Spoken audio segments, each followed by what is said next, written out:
ya kusema hayo, nashukuru kwa ajili ya viongozi wa jimbo kutia pressure kwa hawa wanaofanya matukio ya taifa au mara moja kwa mwaka.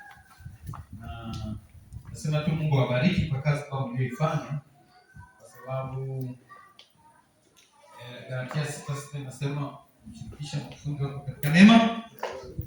Ibrania 7:7 linasema wala ikamshika mdogo kubariki mkubwa. Na ili mkubwa mbariki mdogo, mkono mtupu haulamba. Pangia mliokuja nayo namna hii na mshiko mliotaja pale, na mimi naamsha maombi ya nguvu.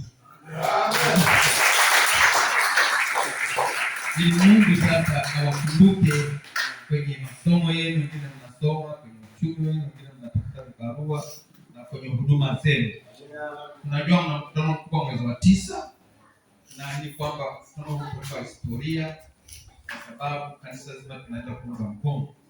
Lakini pia viongozi wenu wamesema kuna kambi la kanda. Ile kambi la jimbo lilienda siku moja.